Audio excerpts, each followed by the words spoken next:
잠깐 안녕하세요.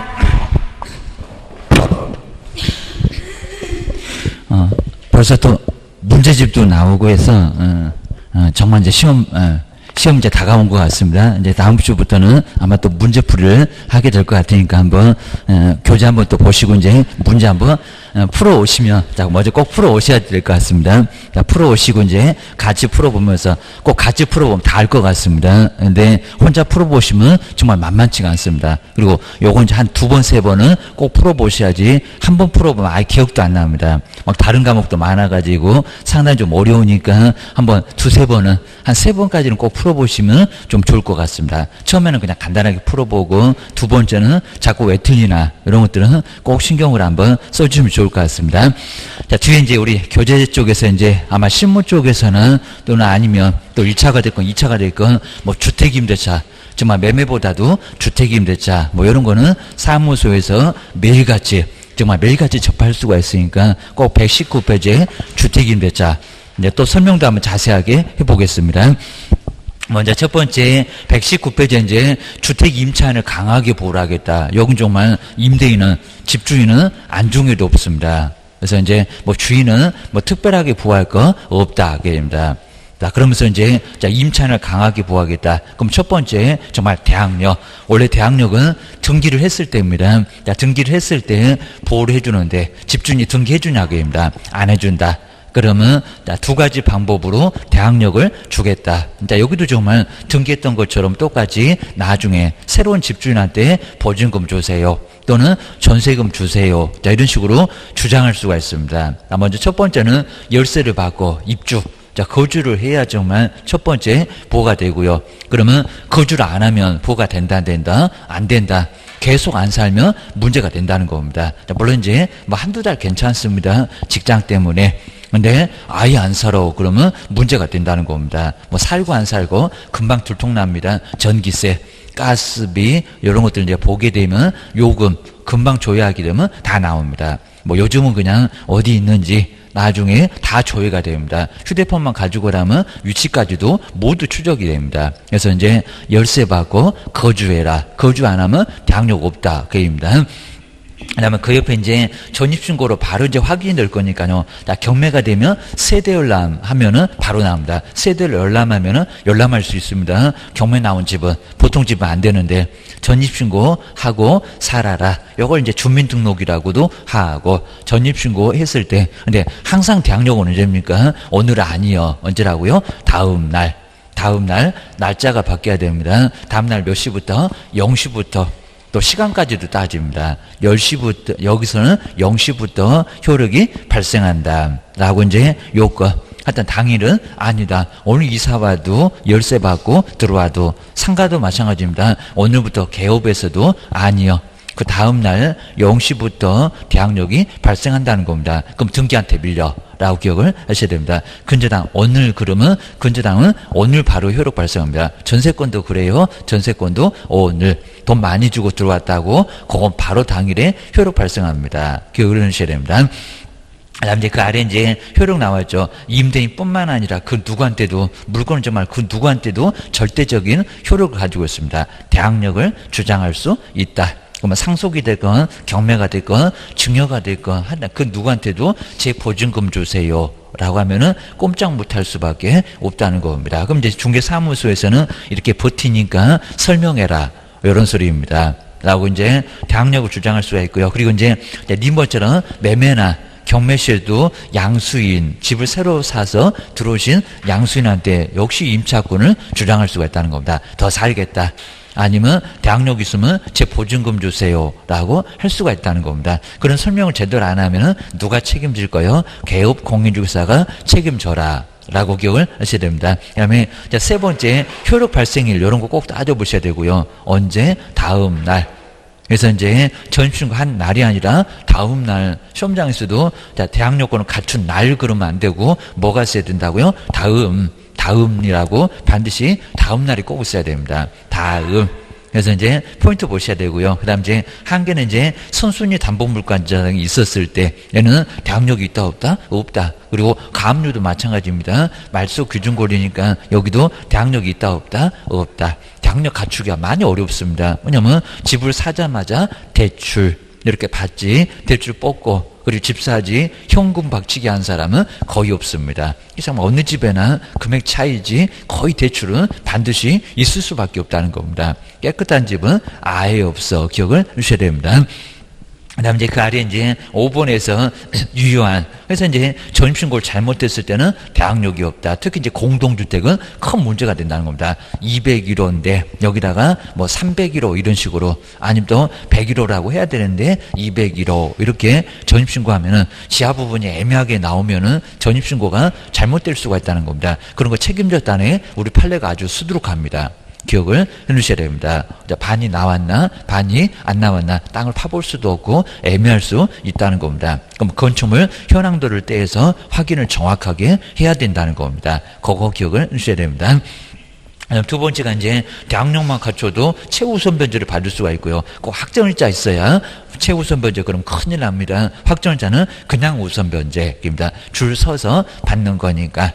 라고 기억을 주셔야 됩니다. 자, 먼저, 이 요건 자체가 이제 대항력은 먼저 있어야 되고요. 그럼 확정일자만 있으면요, 아무 효력도 없습니다. 먼저 뭐가 전제가 돼야 된다? 대항력과. 실무에서는 바로 설명해야 되니까 조심하셔야 되고요. 그리고 확정일자까지 받아놓으면, 근데 거기 확정일자는 확정된 날짜가 있습니다. 그 날짜에 따라서 줄 서서 배당받으니까 선순위한테는 어쩐다? 꼼짝 못한다는 겁니다. 선순위가 먼저 배당받고 나머지가 있으면 줄 서서 그 다음번에서 다음 이런 식으로 순차적으로 받게 되니까요. 여기는 후순위한테 우선할 수가 있다는 겁니다. 그래서 확정일자는 날짜가 있다. 기억을 해놓으셔야 됩니다. 그 아래 이제 효력도 이제 경매나 공매가 됐을 때 이제 가로도 보는 것처럼 후순위 권리자한테 우선 변제를 청구할 수 있다는 겁니다. 그죠? 확정된 날짜가 있으니까 순위를 따진다라고 기억을 해 놓으시고요. 물론 이제 때 되면 전액을 모두 배당받을 수 있다는 겁니다. 최우선 변제는 일정액이고 일부고입니다. 반도 안 되고 입니다. 그리고 이제 확정일자는 전액을 배당을 다 받을 수 있다. 그리고 확정일자도 이제 우선 변제 갖춘 날인데 앞쪽에 대항력권 갖춘 날, 자, 그럼 이제 다음 날로부터 세 개를 한꺼번에 받아 놓으면 다음 날로부터 확정일자까지도 우선 변제를 받을 수가 있다는 겁니다. 그리고 이제 기억리는 잘 설명해 놨습니다. 먼저 대항력을 갖췄다. 아마 동시에 갖추는 경우가 많습니다. 그리고 나서 이제 확정일자 받으면 이미 대항력이 발생했으니까요. 그러면 확정일자 당일. 근데 만약에 먼저 확정일자 받아놨다. 아무 효력이 없다. 그리고 대항력권을 나중에 갖췄다. 그러면 대항력권 갖춘 날도 아니고 또 다음 날 해서 한참 물린다는 겁니다. 그러면 먼저 확정일자를 6월 1일 그리고 후순위 대항력권 자체를 6월 25일 이러면 이제 26일부터 효력이 발생할 수밖에 아예 없다는 겁니다. 확정일자 받아봐야 아무 의미 없다. 기억을 주셔야 됩니다. 그다음 이제 우선 변제 구비 시한이 바로 이제 경매 신청, 기입등기, 경매 신청 등기가 되기 전까지는 모두 갖춰놔야 된다는 겁니다. 안 그러면 받을 수 있다 없다? 받을 수 없다. 물론 이제 대항력을 먼저 갖춰놓고 이제 그리고 경매 개시 결정 등기 후에도 확정일자 받을 수 있는데 그러면 순위가 늦어집니다. 자, 그런 설명을 부동산에서 안 했다가 나중에 책임을 우리한테 물을 수가 있다는 겁니다. 그거 기억을 하셔야 됩니다. 그리고 뒤로 넘겨보실까요? 자, 뒤에서 이제 우선 변제 요건 계속 유지를 해야 되고요. 그래서 이제 매각 결정 기일까지 그리고 웬만하면 배당 받을 때까지는 유지를 하고 철삭방정 떨고 어디 이사 가면 절대 안 된다는 겁니다. 가족이라도 남아 있어야 된다. 기억을 해주셔야 됩니다. 그 다음에 이 정도 한번 정리를 해 놓으시면 되고요. 그리고 뭐 6번이나 뭐 7번, 8번 쭉 해서 뭐 간단하게 9번째까지는 어렵지 않을 것 같습니다. 그래서 아까 이제 대항력, 이런 쪽에서 많이 물어봅니다. 그 다음 이제 최우선 변제 보실까요? 최우선 변제권은 대항력만, 확정일자 필요 없습니다. 대항력만 갖추면 되고. 그리고 이제 그 아래 보시면 최우선 변제 받을 사람이 엄청 많습니다. 그러면 주택가액에서 얼마라고요? 2분의 1. 최우선 변제 다 지다 보면 나머지 후순위나 아니면 나머지 선순위 권리자는 어떡할 거예요? 자, 자, 그 소리가 있으니까 여기는 2분의 1 범위 안에서 그럼 낙찰대금 딱 1억밖에 안 나왔습니다. 근데 최우선 변제금이 막 1억을 넘어갑니다. 그러면 낙찰대금 1억이면 5천만 원 갖고 배당. 요걸 이제 안분 배당한다고 해서 뭐 배당해보라는 자, 금액을 뭐 계산해보라는 문제는 안 나옵니다. 그래도 알고는 있어야 됩니다. 다는 못 찍었다. 2분의 1. 상가도 2분의 1, 주택도 2분의 1. 옛날에 상가는 3분의 1이었다가 지금은 계산도 편하게 반갑고 기억을 해주셔야 됩니다. 자, 그 정도만 정리를 해 주시고요. 그 다음 이제, 자, 아래 뭐, 여기도 이제 대항 요건은 이미 경매가 진행되고 나면은 이제 안 되니까 바로 경매 등기되기 전에는 먼저 갖춰 놔야 됩니다. 그리고 이제 가로 2번에 이제 금액, 최우선 변제 금액은 꼭 알고 계셔야 됩니다. 그리고 요게 막 지역이 달라지면서 자, 두 번째 우리 세종시도 막 달라졌고요. 자, 세종시가 원래는 6천에 있었다가 계속 지금 원래 세종시는 그 밖에 지역에 있었다가 광역시로 오더니 요번에는 또 이제는 과밀억제권역에 있습니다. 여기 옆에 계시는 청사에 계시는 아마 누가 그랬을 건지 뻔히 그냥 예상이 됩니다. 기억을 해주셔야 됩니다. 그죠? 팔은 안 오고 보니까 우리 좀 올려줘 해갖고 옆에 있는 대전은 바로 같이 썼다가 대전은 그대로 있고 그다음에 세종시는 위로 올라왔습니다. 금액이 많이 올라갔습니다. 먼저 서울만 얼마라고요? 여기 1억 1천만 원. 요 금액은 혼자 한번 써보실 필요가 분명히 있습니다. 실무 때도 헷갈리면 절대 안 되고요. 근데 요 금액이 이제 자꾸 달라지니까 뭐 또 내년 정도 가면 금액이 달라질지 몰라. 나 먼저 옆에 이제 얼마 3,700. 옛날에 뭐 30%나 40%라고 해서 계산이 편했는데 지금 이제 안 편해요, 여기입니다. 그래서 이제 1억 1천만 원에 3,700만 원. 그리고 이제 자 1억. 자, 두 번째는 이제 1억이고 3,400. 바로 예전에 있었던 금액이 바로 서울 금액이 이제는 과밀억제권역의 금액이 됐습니다. 그리고 과밀억제권역 그럼 이제 서울을 빼놓고 나서 인천 수원, 안양, 부천, 성남, 뭐 시험 문제는 안 물어볼 건데 원래 16군데인데 15군데. 서울은 위로 올라갔으니까 서울만 정말 특별하다고 특별한 사람 하나. 이런 식이고요. 그 다음에 우리 세종시가 여기 들어왔습니다. 아마 시험 문제가 세종시가 아직도 6천만 원에 2천만 원이다. 분명히 그렇게 늘 거라는 겁니다. 그랬었다가 달라졌다네. 기억을 해주셔야 됩니다. 그 다음에 옆에 이제 용인 그리고 화성도 마찬가지입니다. 화성은 저기 기타 지역에 있었는데 화성이 요즘 뜬다고 위로 엄청나게 올라왔습니다. 막 단계를 엄청나게 껑충껑충 뛰어서 바로 과밀에 우리 세종시하고 같이 있다는 겁니다. 그리고 용인도 그렇고 용인도 이제 조만간에 인구 100만 정도는 넘어갈 것 같습니다. 용인 뭐 여기도 뭐 근처에 있으니까 아실 겁니다. 뭐 에버랜드 가면은 용인 들릴 거고입니다. 그런 식으로 이제 생각을 해놓으셔야 되고요. 1억 내가 용인 쪽에 있는 집을 소개한다. 그러면 최우선 변제가 얼마더라? 1억입니다. 그게 또 무슨 기타에다가 5천에다가 1,700 그러면 사고 치고 있네. 기억을 해주셔야 됩니다. 3,400만 원. 자, 기억하셔야 됩니다. 꼭 이렇게 1,000만 원씩 적을 때는 300을 뺐었습니다. 앞으로도 그럴 거다. 기억을 해주셔야 됩니다. 그 다음에 이제 금액 차이가 이제 엄청납니다. 4천 정도 차이가 나네. 그러더니 1,400 정도 차이가 납니다. 광역시계입니다.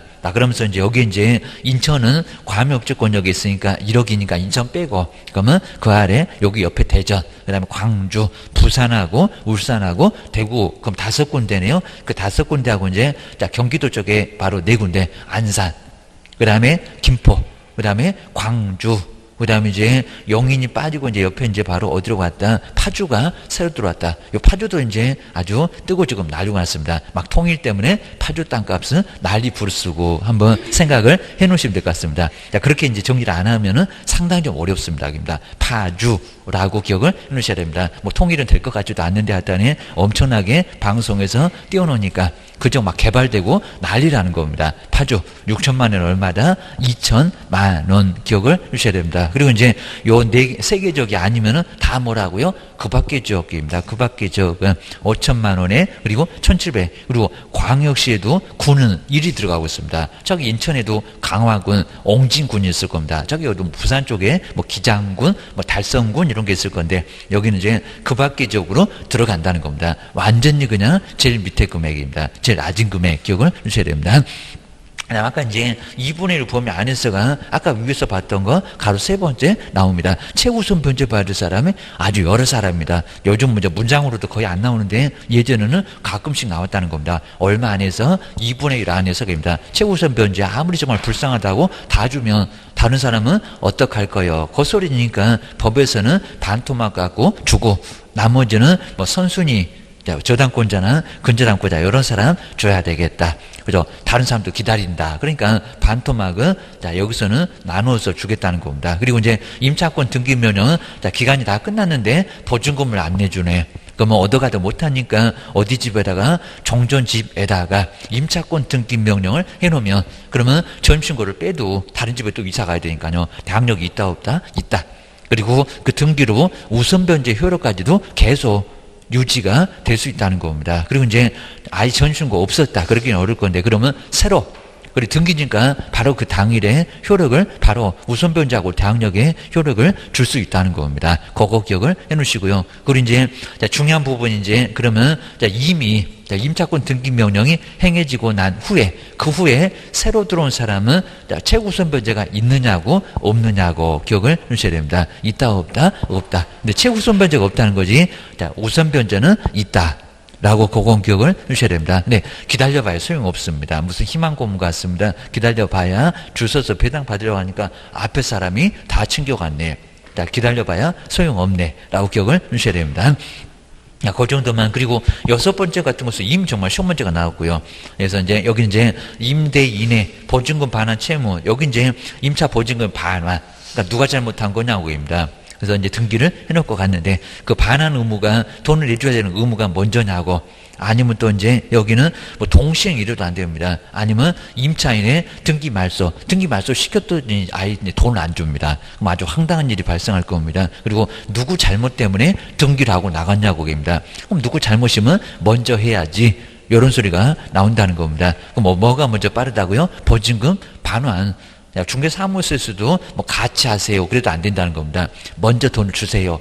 그래야 이제 임차권 등기 명령, 임차권 등기 말소합니다. 합니다. 그러면서 이제 서류 챙겨놓으면 된다는 겁니다. 그리고 법무사한테 맡기면 한 5만 원이면 다 처리가 되니까요. 여기는 간단하게 처리할 수 있다는 겁니다. 그러면 그 선순위를 말소 의무가 먼저다. 그러면 아주 큰일 나고요. 아니면 보증금 반환하고 등기 말소가 동순이다. 그래도 된다 안 된다? 안 된다. 떠내볼 만한다는 겁니다. 사무소에서 사고치기 딱 좋다. 기억을 주셔야 됩니다. 그 다음에 5번도 이미 시험 문제 내봤고요. 제가 한 2만 원, 3만 원 정도 들어갈 건데 그 비용은 누구한테 청구할 수 있다 없다? 청구할 수 있다. 자, 임대인이 잘못했잖아요. 이행지체. 보증금 안 내줘서 임차인이 나중에 뚜껑 열려서 임차권 등기한 거니까 돈 내놓으라고. 여기는 당연히 할 수 있다는 겁니다. 그럼 보증금도 내줘야 되고 등기에 들어간 비용도 내줘야 되고. 안 그러면 경매로 집을 날리고 이러니까 정말 줄 수밖에 없다는 겁니다. 그 다음 이제 5번부터가 이제 주택임대차 이제 주교 규정인데 한번 최단기간, 여기는 최단기간이 있습니다. 먼저 계약서에 기간도 없다는 겁니다. 그래도 얼마라고요? 2년.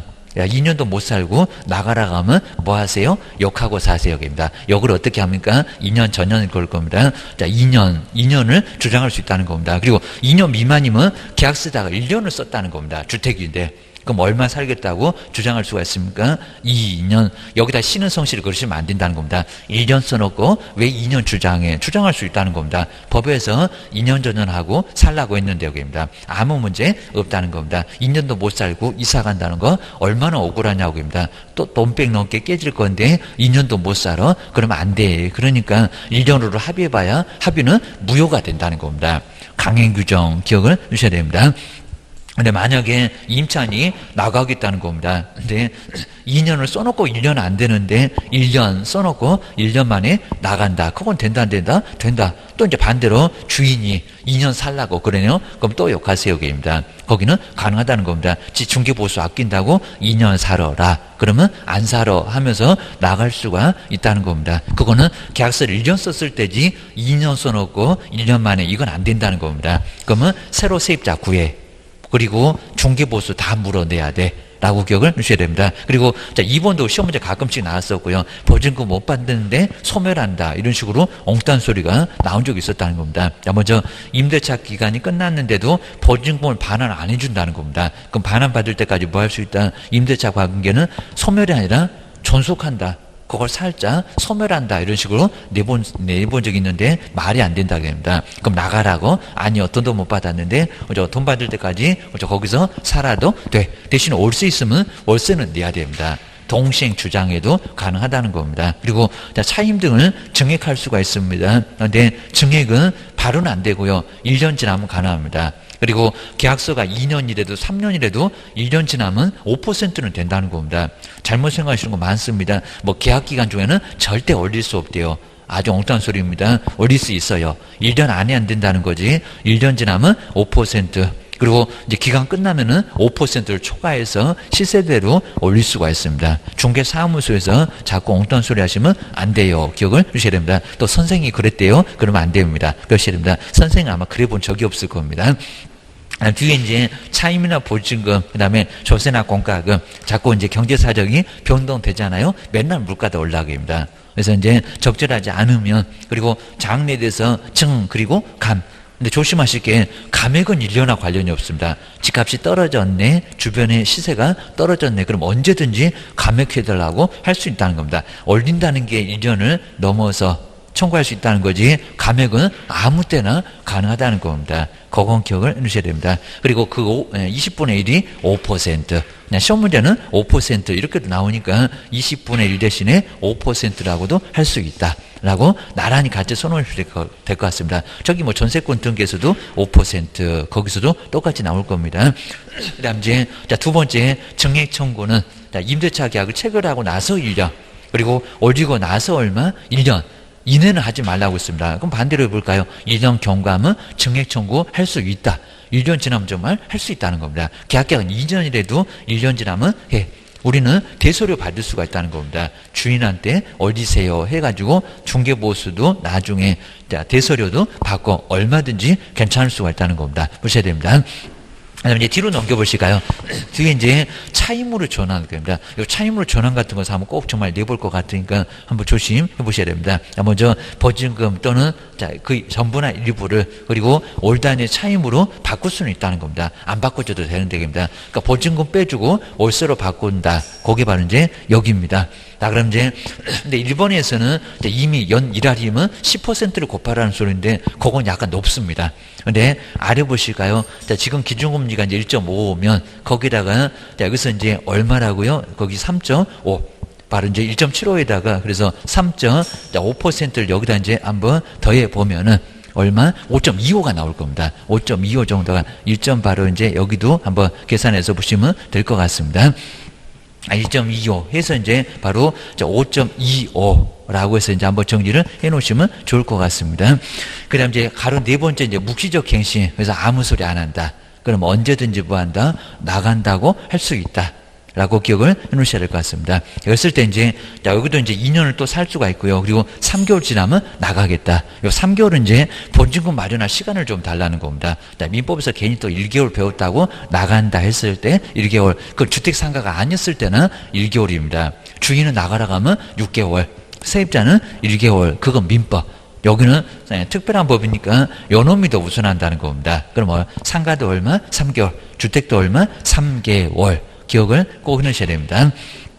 그 정도만 정리를 해놓으시고요. 자, 그만한 집이 없으면은 2년을 더 살겠다고 할 수 있고, 나가고 싶으면 옆집에 싼 집이 있으면 나갈 수 있다는 겁니다. 근데 얼마 만에 보증금을 받을 수 있다고요? 3개월. 그 3개월은 아주 뭐 중요한 숫자니까 기억을 해주셔야 됩니다. 그 다음 이제 여섯 번째가 주택임대차위원회. 뭐 크게 뭐 시험 문제는 나와본 적은 없고요. 주택임대차 관련된 사항들을 결정하는 곳이 바로 이제 주택임대차위원회. 거기 나와 있네요. 우선 번째 받을 임차인.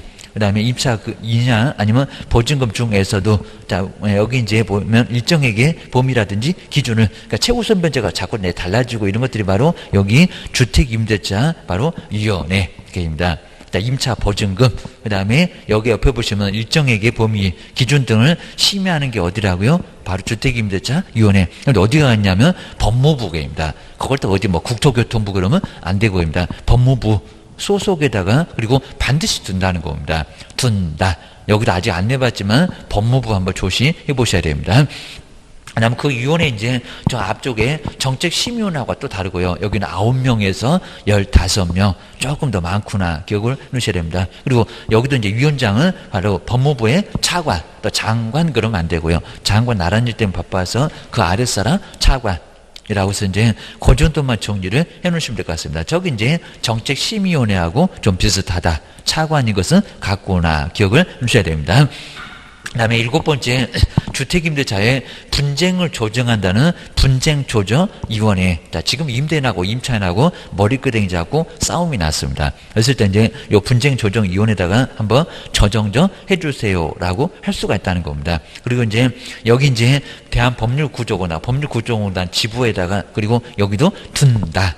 라고 해서 주변에 법률구조공단은 상당히 많을 겁니다.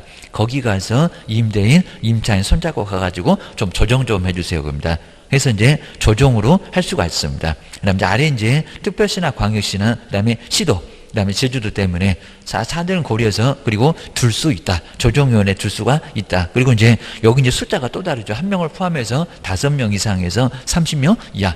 아직 뭐 한 번도 거의 안 내봤을 정도인데 그냥 분쟁 조정위원회는 뭐 둘 수 있다. 이 정도만 간단하게 내본 적이 있었습니다. 기억하셔야 됩니다. 그 다음에 조정위원회 임기는 여기는 얼마다? 또 3년이라고 했습니다. 자, 앞쪽에는 보통 2년 그랬는데 여기는 얼마라고요? 3년. 3년으로 기간이 약간다고 합니다. 그럼 2년 X. 라고 기억하셔야 됩니다. 그리고 이제 만약에 빠진 사람이 있으면 전임자의 남은 기간이지 새로 3년 그러면 안 돼. 들쑥날쑥 하면 안 되니까 기억하셔야 됩니다. 그 다음에 8번째가 이제 만약에 임차인이 사망했을 때 근데 가정 공동생활을 하고 있는 사실혼자가 따로 있습니다. 다 그랬을 때 이제 여기는 어떻게 될까요? 여기입니다. 그럼 이제 임차인하고 뭐요? 여기 이제 그 사실혼자하고 그 다음에 이촌인의 친족이 뭐한다? 공동으로 상속을 하게 돼 있다는 겁니다. 동그라미 2번에 나와 있습니다. 그래서 이제 이촌 이내가 이제 형제자매입니다. 형제자매하고 공동으로 임차인의 보증금을 뭐한다? 승계한다. 그럼 만약 1억이다 그러면 사실혼자 반. 그럼 5천만 원, 형제자매 5천만 원 이런 식으로 공동으로 상속을 하게 돼 있다는 겁니다. 그것만 기억하셔야 됩니다. 근데 임차인이 빚이 너무 많습니다. 보증금 1억인데 만약에 뭐 빚이 한 2억 3억 그러면 저 안 받을래요 라고 포기할 수 있다는 겁니다. 근데 포기를 빨리 해야 됩니다. 얼마 이내라 1개월 이내에. 여기가 꼭 3개월로 생각하시면 안 됩니다. 저기 뭐 상속 포기나 이런 것들은 3개월인데 여기는 얼마다? 1개월. 깜빡 늦으면은 아예 빚까지 또 안고 갈 수가 있다는 겁니다. 그래서 1개월 이내에 그 1개월 정도는 동그라미 한번 해보시면 될 것 같습니다. 여기도 거의 안 내봤는데 한번 조심해 보셔야 됩니다. 그럼 이제 먼저 주택임대차 이제 너무 중요하니까요. 한번 이제 중요한 내용들은 한번 간단하게 그리고 최우선 변제 금액도 한번은 꼭 한번 써봐야 됩니다. 분명 혼자 써보면은 가다가 분명히 막히고요. 막 지역도 엄청 헷갈릴 겁니다. 그래서 이제 119페이지 한번 간단하게 봐주시면 좋을 것 같습니다. 자, 우리 뭐 민법이 됐고 뭐 민법도 뭐 반드시 상가 하나 그리고 주택 하나 매년 그렇게 나옵니다. 우리 법령에서도 주택 하나, 상가 하나 뭐 반드시 나오고요. 실무가 한 6개밖에 안 나옵니다. 근데 그 중에서 하나씩 나오면 상당히 많이 나온다. 먼저 첫 번째가 이제 주택임대차 이제 여기 이제 다음 시간에 이제 상가도 한번 해볼 건데 주택임대차, 자 주택임차인을 강하게 보호하겠다라고 해서 이제 주택임대차 보호법. 자, 그러면 이제 상가는 따로 있고요. 그럼 상가하고 주택이 아닌 것들은 보호가 안 돼. 라고 기억을 꼭 해놓으시라는 겁니다. 자, 그러면서 이제 첫 번째, 대항력. 이 대항력도 잘 보셔야 되고요.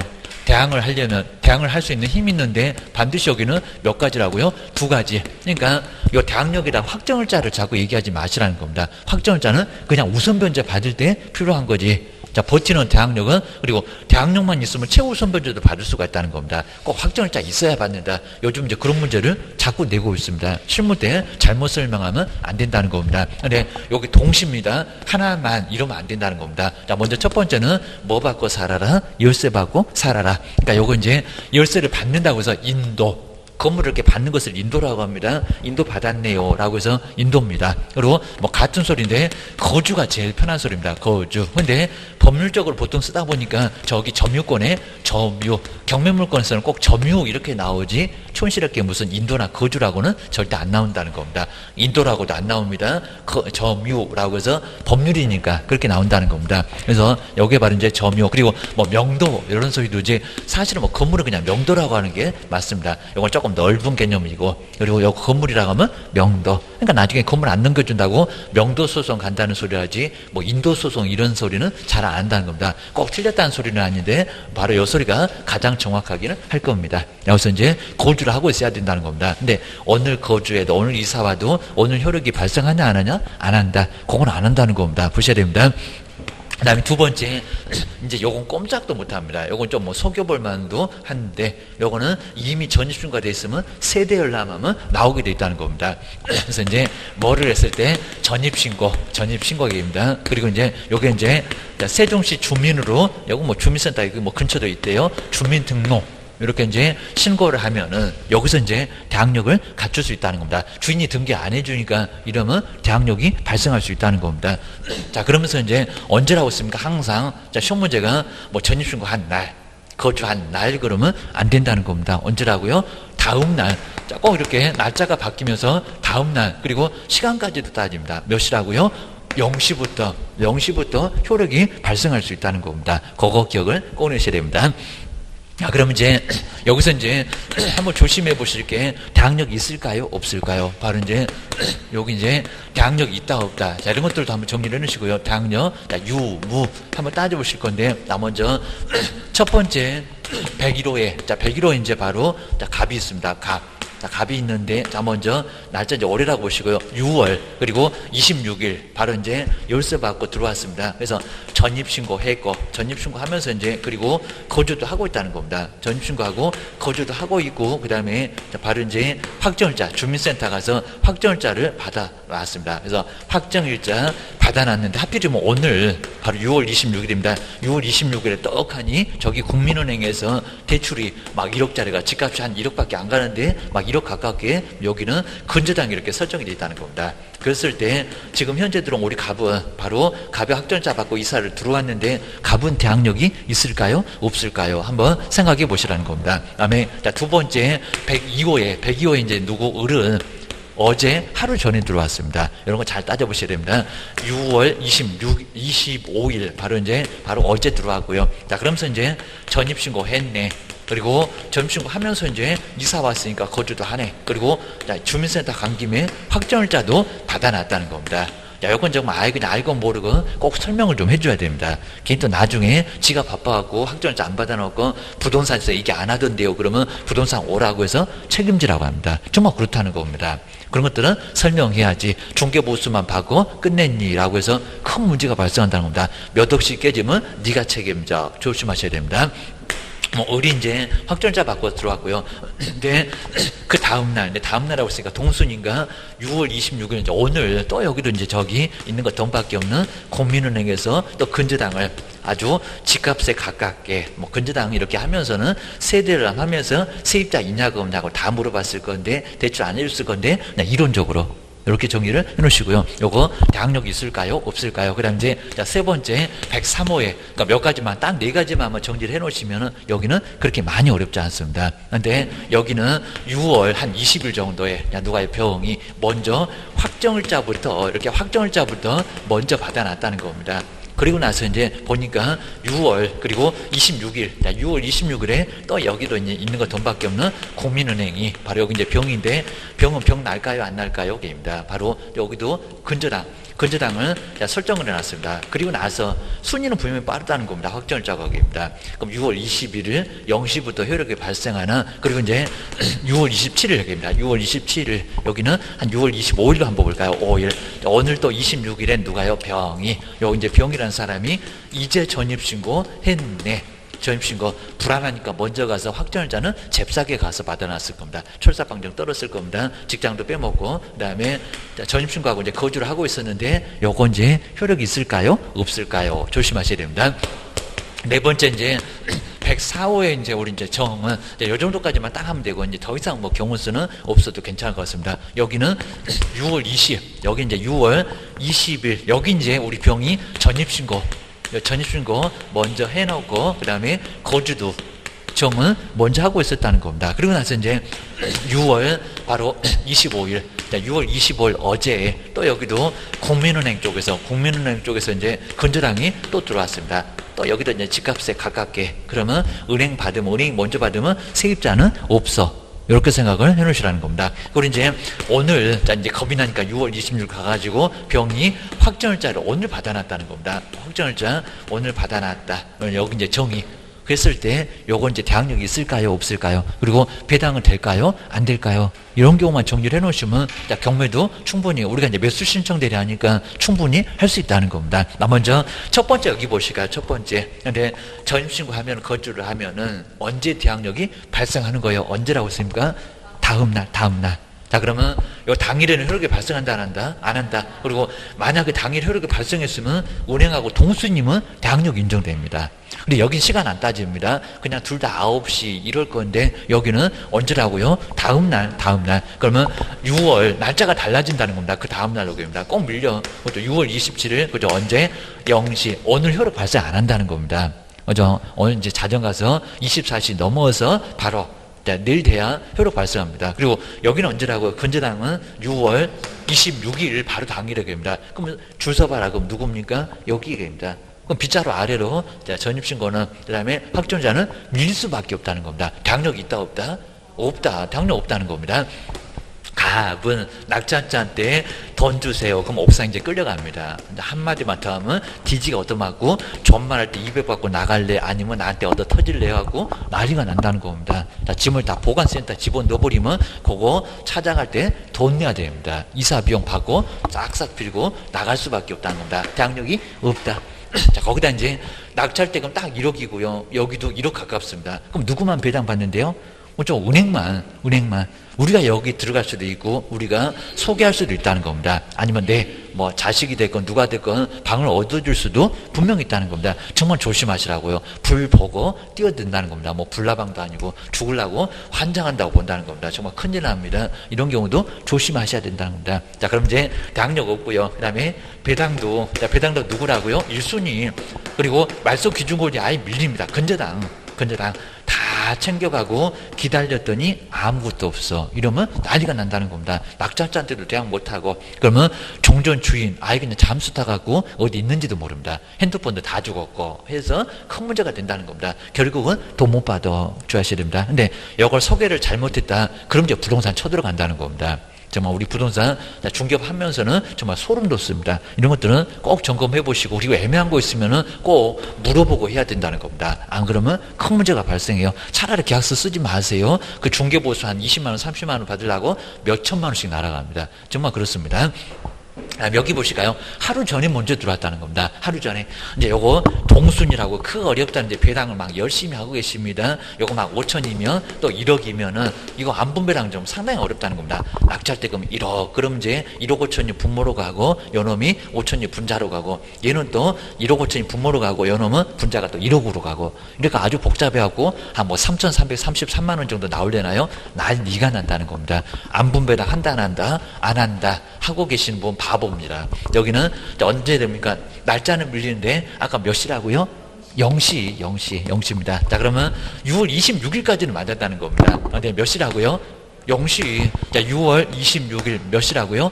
0시입니다. 그러면 등기소 문은 언제 넣는데요? 공무원은 몇 시부터 업무 보냐고요? 그렇죠? 안 되겠으면 저기 세종시 가보시면 몇 시부터 일하는지 다 알고 있습니다. 9시라는 겁니다. 자, 그러면 여기 이제 날짜가 똑같은데 지가 아무리 빨라봐야 됩니다. 이거 오후에 갔다고 해도 될 건데 몇 시라고요? 9시. 그럼 누가 빠르다고요? 시간까지도 따집니다. 그럼 누구라고요? 그렇죠? 당연히 여긴 대항력이 있다 없다? 있다. 걔 또 배당료가 안 하면은 못 받아서 아닙니다. 웃기고 있는 게입니다. 낙찰자인데 돈 받아서 나갈 거요. 낙찰자가 5천을 또 안고 갑니다. 그러니까 이런 경우를 전세 안고 산다고 합니다. 전세 안고입니다. 요 금액을 또 안고 사는 거니까 유찰될 때까지 계속 기다렸다가 그러면 그 후에 이제 낙찰 받으시라는 겁니다. 안 그러면 큰일 나요.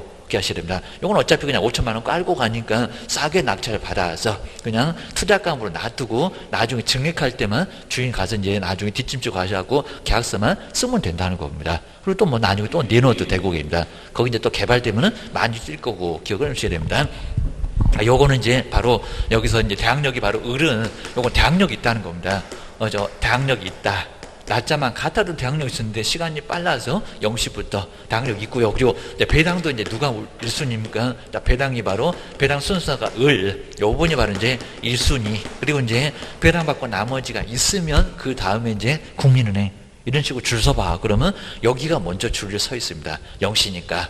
그죠? 여기도 조심하시고. 그런데 103호 이제 여기는 누구요? 이제 우리 병은, 요거 이제 병은 어떨까요? 자, 병은 확정자가 먼저 있습니다. 확정자가 먼저 있고요. 그럼 또 여기다가 6월 20일을 0시 그러고 계시면 안 된다는 겁니다. 그래서 뭐도 없는데, 대항력도 없는데, 그러니까 요 대항할 수 있는 힘이 있어야 그 후에 확정자지, 확정자만 받아놓으면 아무 의미 없다는 겁니다. 요거 6월 20일을 계산한다, 안 한다? 안 한다.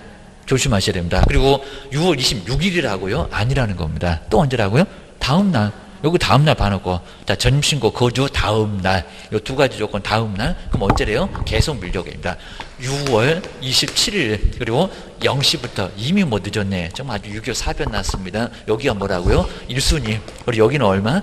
2순위. 저기 서울역 뒤에 서갖고 보이지도 않습니다. 이 정도로 문제가 된다는 겁니다. 그러니까 여기도 대항력이 있다 없다? 없다. 정말 병은 병나게 생겼습니다. 이건 아예 정말 대항력이 없고요. 그러니까 확정자만 가지고 있어봐야 정말 아무 의미가 없다는 겁니다. 대항력 없다. 효력 자체가 발생하지 않습니다.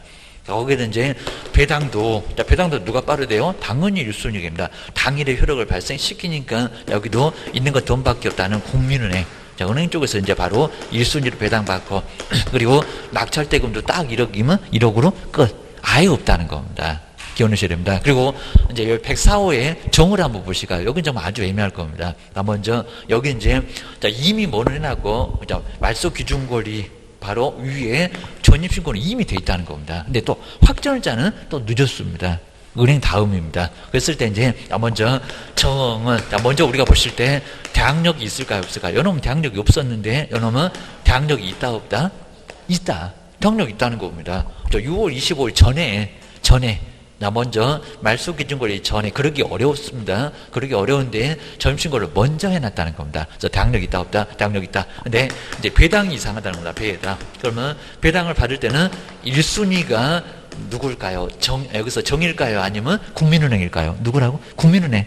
국민은행이라는 겁니다. 들이대봐야 27일 0시부터 효력 발생하니까 줄 서봐. 그러면 군주당이 먼저 줄 섰다는 겁니다. 1순위 누구? 국민은행. 그리고 낙찰대금 1억. 그럼 여기서 배당 끝나버립니다. 1억. 그러면 뭐 정은 띄워내릴까요? 죽어버릴까요? 아니라는 겁니다. 여기 아무 걱정 없습니다. 근데 여기는 뭐가 있으니까요? 대항력. 자, 그럼 만약에 여기서 거주하고 있는 확정일자 5천만 원 받아놨습니다. 이 5천만 원을 누가 떠안고 갈까요? 그죠? 낙찰자. 이거 뭐 부동산에서 책임질 리도 없다는 겁니다. 뭐 아까 중개사무소 와갖고 뭐 들어놓고 그럼 경찰 불러도 괜찮습니다. 여기는 아무 문제가 없다는 겁니다. 낙찰자한테 받으면 되는 거지. 바보같이 아주 울고불고 뛰어내리겠다고 뭐 수면제 사고 그럴 필요 없다는 겁니다. 여기 이제 아예 문제 없습니다. 바로 5천만 원 당연히 누가 낙찰자한테 이걸 모르고 나중에 낙찰을 받았다? 그러면 큰 손실이 있습니다. 우리는 아주 권리분석 잘못해갖고 이런 물건 낙찰 받아주면 우리가 5천만 원을 책임져야 된다는 겁니다. 조심하셔야 됩니다. 그래서 이제 5천만 원 여기는 대항력이 발생한다는 겁니다. 그것만 기억을 하셔야 됩니다. 그다음 이제 또 하나 이제 조심하셔야 할 게 이제 그럼 이제 두 번째는 먼저 최우선 변제금 다시 한번 요 최우선 변제금 아마 어느 정도 되면은 최우선 변제금 항상 요 최우선 변제금은 가장 먼저 국세보다도 더 먼저 가장 먼저 배당을 받을 수가 있다는 겁니다. 지역이 4개. 그러면서 아무 지역이나 막 물어볼 줄 알았습니다. 요즘 이제 하고 전번에 대구도 물어본 것 같은데 아무 지역이나 막 물어볼 수가 있다는 겁니다. 먼저 첫 번째 서울은 서울은 이제 얼마래요? 여기 이제 첫 번째 소액 보증금이 있고 금액이 크면은 보증 아예 여기는 최우선 변제 자체가 아예 안 됩니다. 소액 보증금 그리고 이제 그 중에서 여기가 이제 일정액인데 최우선 변제금. 근데 이 최우선 변제금은 일정액의 우선 변제라고 합니다. 일정액입니다. 일정액 맞잖아요. 전부가 아니니까 최우선 변제금이라고도 부르는데 우리 법에서는 일정액의 우선 변제라고 부르고 있다는 겁니다. 그리고 여기 이제 보증금 외에 월세가 있어도 월세다 곱하기 100을 안 합니다. 순수하게 보증금만 갖고 따진다는 겁니다. 서울은 이제 얼마 됐대요? 1억이었다 1억 1,000으로 올라갔습니다. 바로 여기 이제 1억 얼마? 1억 1,000만 원. 자, 1억 1천만 원 있을 때, 근데 뭐 서울에서 1억 1천만 원짜리 뭐 전세가 있을까요? 거의 없을 건데, 그러니까 금액이 아직도 너무 부족하다는 겁니다. 최우선 변제 받을 사람 손 들어봐 그러면 한 개도 없습니다. 좀 아주 생색만 내는 게 최우선 변제금이라고 할 수 있다는 겁니다. 국세까지 제낀다고 최우선인데 제끼기가 어려울 수 있다는 겁니다. 막 몇 억씩 갈 건데 막 전세도 강남 쪽에 가면 10억이 넘어갑니다. 조심하셔야 됩니다. 그다음 최우선 변제금 얼마라고요? 3,700, 막 3,400도 있고 막 2,000도 있고 하니까 헷갈릴 수가 있습니다. 여기도 이제 얼마 3,700만 원, 또 4천만 원 이런 것들은 아예 없고입니다. 그다음에 두 번째가 이제 인구가 많다고 해서 과밀 억제권요. 과밀 억제. 과밀해서 억제를 하기 위한 권역. 자, 그러면서 이제 여기 세 군데가 갑자기 들어왔다는 겁니다. 아마 우리 세종시가 두 번째 잘 아실 건데, 자, 먼저 세종시도, 자, 원래 이제 대전 쪽에 같이 있었다가 세종시가 위로 올라갔다는 겁니다. 그럼 세종시 얼마요? 분명 물어볼 수 있다는 겁니다. 조금 지역적인 문제라서 세종시 있는 사람 다 맞추고 세종시 아닌 사람은 다 틀리고 이러니까 역뒤지게 얻어먹을 건데 그래도 물어볼 수 있다는 겁니다. 전국 다 알아야지 하면서 그런 것들은 분명 물어볼 수가 있습니다. 그리고 또 어디라고요? 용인, 바로 용인입니다. 그리고 누구라고요? 화성입니다. 화성이 정말 살인사건 나서 좀 뜨거운 지역이었는데 요즘은 또 여기도 상당히 막 삼성도 막 들어오고 해서 화성이 요즘 많이 뜨고 있습니다. 진짜로. 요즘 평택은 조용합니다. 근데 화성이 많이 또 뜨고 있다는 겁니다. 바로 화성 이런 지역입니다. 그래서 화성 지역도 정말 여기는 갑자기 기타 지역이 있었다가 엄청 꽁충 떴다는 겁니다. 요놈이 아주 그냥 가장 여기 대박 났을 겁니다. 여기는 얼마라고요? 1억. 여기 이제 1억입니다. 1억. 그리고 이 중에서 얼마다? 300만 원만 빼주세요. 3,400. 원래 서울이 1억에서 3,400이었다가 연험 1,000만 원 올라가고 이제 1이 돌아왔습니다. 옛날에 서울 구매기 과밀역입니다. 세종시도 여기서 용인 얼마요? 화성 얼마요? 이렇게 분명 물어볼 수 있다는 겁니다. 요 세 개를 다 과밀은 이제 그대로 있으니까 알 건데 조심하세요. 그리고 인천도 여기 있네요. 과밀역제권요. 서울, 경기, 인천 중에서 과밀역제권요. 원래 16군데 서울은 따로 뺏어갖고 인천부터 시작해서 저 밑에 자 여기서 이제 뭐 요 하남까지 해서 바로 과밀역제권역입니다. 그리고 3,400만 원입니다. 그럼 이제 세 번째가 광역시입니다. 광역시 인천 빼라. 그럼 이제 대전부터 시작해서 원래 6군데인데 5군데 광역시. 그리고 이제 여기 이제 경기도 지역, 우리 경기도 지역이 바로 이제 4개가 있는데 바로 이제 4개도 조심하셔야 됩니다. 세월호 때문에 난리가 났었던 어디요? 안산입니다. 그리고 김포입니다. 전원 이렇게 찍었던 김포. 그 다음 이제 용인은 1위 올라갔고요. 그 다음 이제 경기도 쪽에 저기 천호동 쪽에서 내려오면 바로 거기가 광주입니다. 전라도 쪽에 광주 말고 여기 광역시 광주는 여기 들어있고 경기도 쪽에 광주가 있습니다. 광주. 그리고 하나가 누가 들어왔다고요? 원래 용인이 있었다가 용인이 위로 올라가고 누구요? 파주. 저기 파주가 정말 요즘 또 뜨고 있잖아요. 파주라고 해서 고양시 뒤쪽. 자, 꽃축제 많이 가시잖아요. 여기가 이제 파주옥입니다. 막 어디 운정지구 해가지고, 자, 파주도 또 땅값이 엄청 뛰고 막 난리 부렸어. 통일된다고. 바로 근처입니다. 그래서 여기는 또 얼마라고요? 6천. 상당히 금액 차이 많이 납니다. 4천만 원 정도 차이가 나네. 4천. 그러더니 1,400을 빼버렸습니다. 얼마라고요? 2천만 원.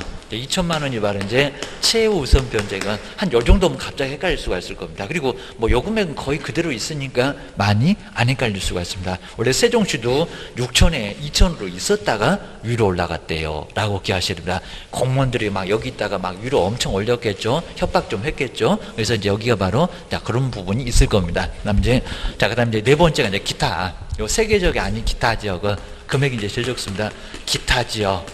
자, 그리고 이제 얼마라고요? 5천. 그리고 이제 여기서 이제 5천만 원이고, 그리고 1,700만 원.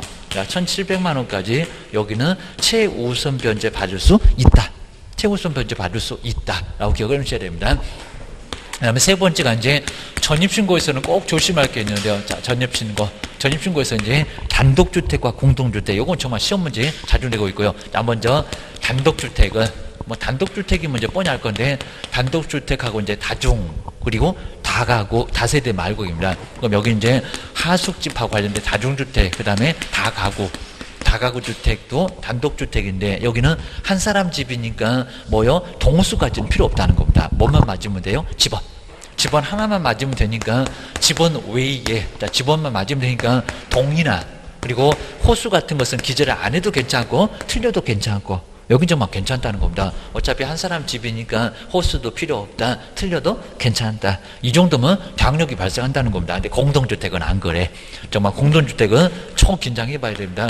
공동주택. 자, 공동주택. 그러면 연립이라든지 우리 필라 같으면은 또 경사가 막 가파르고 이러면 여기는 상당히 좀 어려울 수가 있답니다. 자, 반지하 같은데 지하 부분이 많은지 위로 나온 부분이 많은지 거기에 따라서 2분의 이상이면은 그때는 이제 지하가 아닌데 만약에 2분의 미만이다 그러면 그걸 지하라고 해야 된다는 겁니다. 더 많이 들어갔다. 자, 비슷하고 애매하게 되면 땅을 파볼 수도 없으니까 애매할 수 있다는 겁니다. 근데 꼭 주인들은 지하라고 안 하고요. 이런 경우가 있을 거라는 겁니다. 이런 식으로 이제 애매하게 이렇게 들어가 있다는 겁니다. 그랬을 때 이제 그러면 여기가 한 1.2m 그리고 나온 부분이 한 1m 이랬을 때는 뭐가 될까요? 여기는 여기 층이 뭐가 될 거라고요?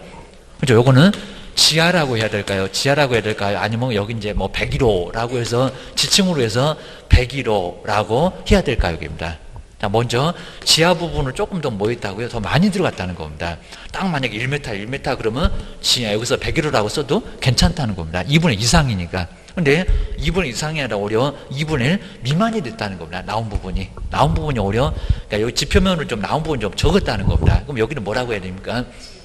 이제 지하라고 해야 된다는 겁니다. 근데 지하라고 안 하고 여기다가 주인들은 이제 보증금 만지받으려고 여기다가 101호 이런 판례가 났었다는 겁니다. 그럼 여기다 이제 여기가 201호 원래 여기는 여기가 101호인데 자, 이런 식으로 해서 이런 집이 경매로 나오고 뭐 통으로 나왔으면은 여기 다 배당 못 받았을 건데 그래서 우리 배당 못 받아서 문제가 됐다는 판례가 시험 문제도 정말 많이 나왔다는 겁니다. 이런 경우는 많이 생길 수가 있습니다. 공동주택은 조심하시라는 겁니다. 하필이면 또 지하 부분도 애매하게 돼가지고 이렇게 경사가 있으면 이거 막 평균도 될 건데 이러면 난리가 난다는 겁니다. 또 어떤 집은 앞에는 보이고요. 뒤에는 또 안 보입니다. 막 이런 식으로 상당히 좀 복잡하게 돼 있는 경우가 많이 있다는 겁니다. 그거는 초긴장하셔야 된다는 겁니다. 보셔야 됩니다. 공동주택. 그러면 여기 이제 다세대 그리고 이제 연립계입니다.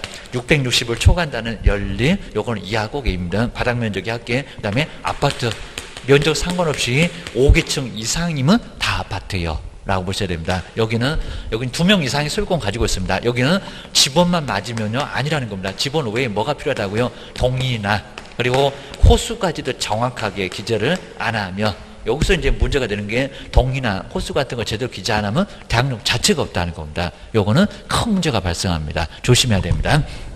그 다음 이제 주택임대차에서 이제 나머지 이제 주요 규정이 나올 건데요. 한번 이제 주요 규정. 자, 주요 규정이 나올 건데 바로 첫 번째 우리 주택임대차는 최단 기간이 있습니다.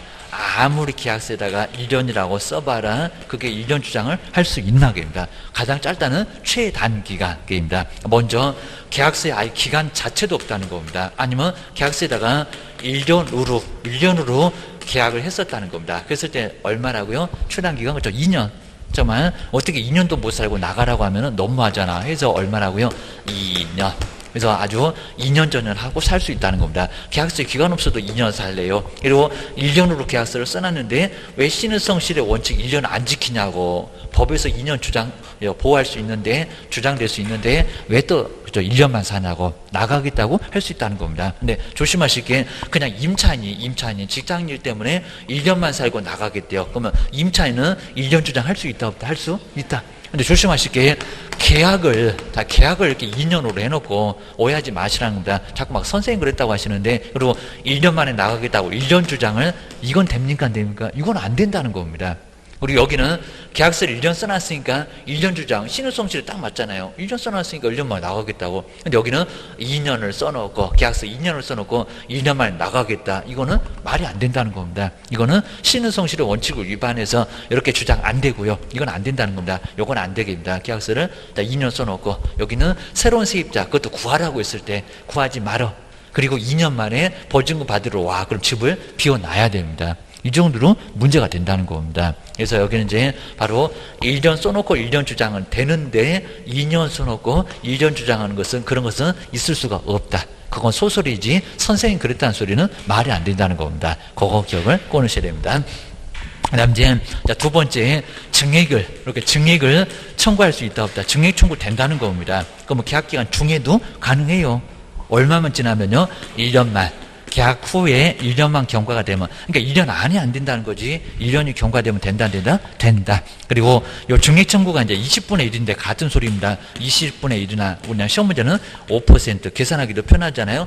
1억 그럼 500만 원 청구할 수 있다는 겁니다. 그리고 5천만 원이면 250만 원 올려달라. 라고 해서 1년 지났을 때, 뭐, 그거 부담되면 월세로 바꿔라. 라고 할 수가 있다는 겁니다. 이제, 자, 세 번째는 아무 소리 안 한다. 묵시적 갱신. 우리 법에서는 아주 묵시적 갱신처럼 불안한 거 딱 질색이다. 라고 묵시적인 갱신을 주장할 수 있다는 겁니다. 자, 그럼 이제, 기간 지금 다 돼가는데 아무 소리가 아예 없다는 겁니다. 그럼 이제, 만약에 6월 30일이 바로 이제 만기입니다. 그럼 이제, 여기 이제 2017년.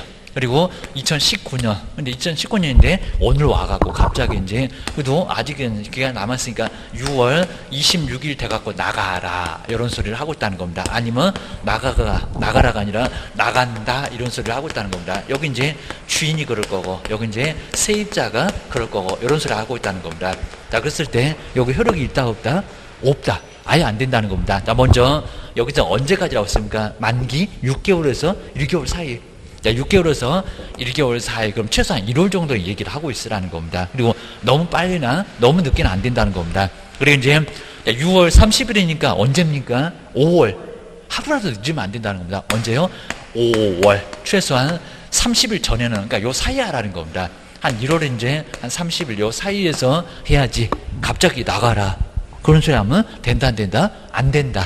안 된다고 볼 수가 있다는 겁니다. 한번 정리를 하셔야 됩니다.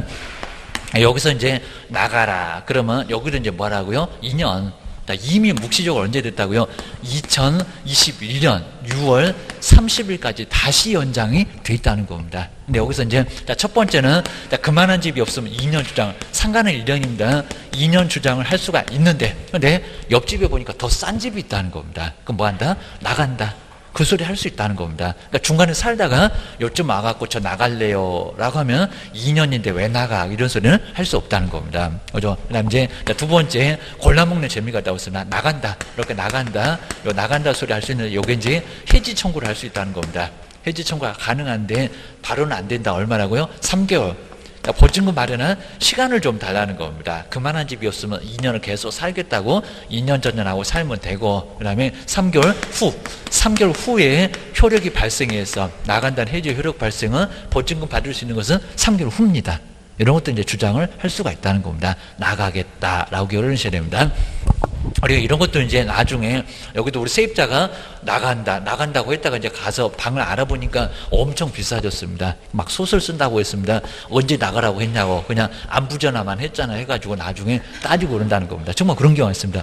녹음 안 되고 녹음 안 해놓은 게 없으면 나중에는 정말 따질 수가 없다는 겁니다. 그래서 우리 이제 세입자가 딱 얼마 되면 6월 되자마자 묵시적 갱신됐습니다 하면서 이상한 내용 중에 막 온다고 그런 경우가 많이 있다는 겁니다. 그러니까 세입자도 나가려고 했는데 한 1,000만 원이면 나갈 줄 알았더니 지금 전세값이 막 5천만 원 올라가가지고 아예 대출도 안 되고 난리가 나니까 한 3박 3일 고민하시다가 소설을 쓰기 시작했다는 겁니다. 그래서 이제 내용 증명 보내면서 나가라 소리 안 하셨어요. 요 묵시적 갱신 어디서 들어가가지고 나중에 오히려 세입자가 갑자기 막 묵시적 갱신 주장한대요. 그럼 주인은 여기서 이제 주인한테 정말 또 2년 전에 하면서 또 살 거니까 입증이 안 되면 또 2년 보장해야 된다는 겁니다. 아주 저 세입자를 죽일 수도 없고 막 그런 경우가 많이 있다고 합니다. 조심해야 됩니다. 네 번째가 이제 보증금. 보증금에서 차임으로 전환입니다. 보증금에서 차임으로 전환이라고 해서 이제 차임으로 전환. 아마 프린스몰에서 한번 만들어 놓은 것 같긴 한데, 그러니까 요게 이제 현재 보증금 1억인데 세입자가 한 3천만 원만 빼달래요. 안 빼줘도 되는데. 그럼 이제 1억이니까 충분하잖아요. 그리고 은행에 맡겨봐야 이자가 별로 안 나옵니다. 자, 그러니까 이제 빼주고 나서, 그러면 여기서 이제 보증금 빼주고 나서 월세로 바꿀 건데, 월세로 30만 원 이렇게 바꿀 수 있냐고. 자, 옛날에는 계산하기 편하게 30만 원 정도 됐습니다. 뭐 연 14% 이랬을 때는 30만 원 약간 넘기도 했었습니다. 근데 그냥 계산하기 편하게 3천, 2천이면 20만 원, 1,000만 원이면 10만 원 이런 식으로 바꿀 수가 있었다는 겁니다. 근데 지금 바꿀 수 있다 없다? 없다. 이건 안 된다는 겁니다. 보셔야 됩니다. 그리고 이제 여기 이제 연 10%면 여기다 이제 요거 뭐 계산해 볼 필요도 없는데 시험장에서 계산해 필요도 없고요. 3천에다가 그리고 곱하기 10% 요게 연입니다. 연 1년. 그럼 매월 받을 거니까 얼마로 나누라?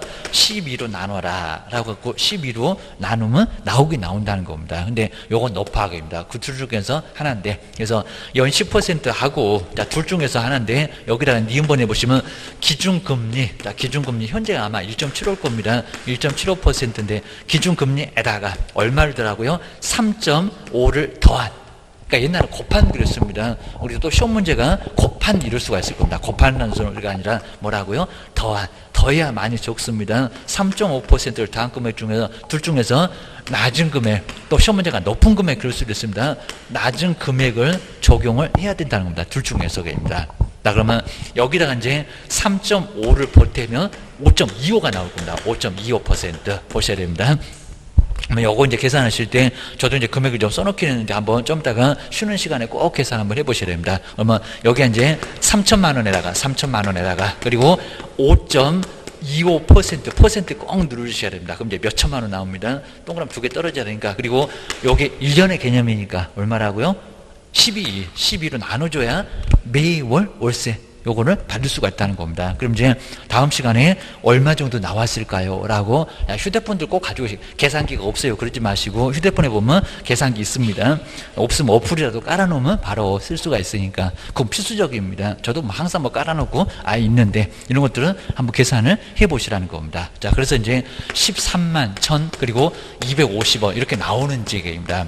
괜히 넣고 째려보시면 안 되고 한번 해보시면 이상하게 좀 잘 안 되는 수도 있습니다. 그래서 이제 요 금액이 나오는지 한번 정리를 하셔야 됩니다. 그리고 상가는 또 달라. 상가는 정말 또 다르니까 요 금액이 나오면 맞고, 왜 나만 안 나와 그러면 짝꿍한테 물어보셔야 됩니다. 짝꿍도 안 나와 그러면 이제 나중에 다른 분 분명히 나온 분이 계시니까 한번 계산을 꼭 알아두시라는 겁니다. 그리고 여기 이제 자꾸 이제 금액이 만약에 또 2% 올라가면은 이제 또 달라집니다. 그럼 이제 5.5가 되고 해서 상당히 좀 복잡해질 수가 있으니까 금리 인상은 또 예상이 된다는 겁니다. 그러니까 이런 것들은 잘 한번 보셔야 됩니다. 그리고 저기 검색창에다가 다음이 됐건 네이버가 됐건 구글이 됐건 기준금리 그러면 항상 기준금리가 얼마라고, 현재 얼마라고 제일 상단에 꼭 떠 있습니다. 그런 것도 한번 보시고, 자, 이래서 나중에 문제가 되니까 그렇다는 겁니다. 이게 함부로 못 받고, 그래서 여기서 단 한 푼도 초과할 수 없다는 겁니다. 13만 2천 원도 안 됩니다. 15만 택도 없고 큰 문제가 발생한다는 겁니다. 소송 들어옵니다.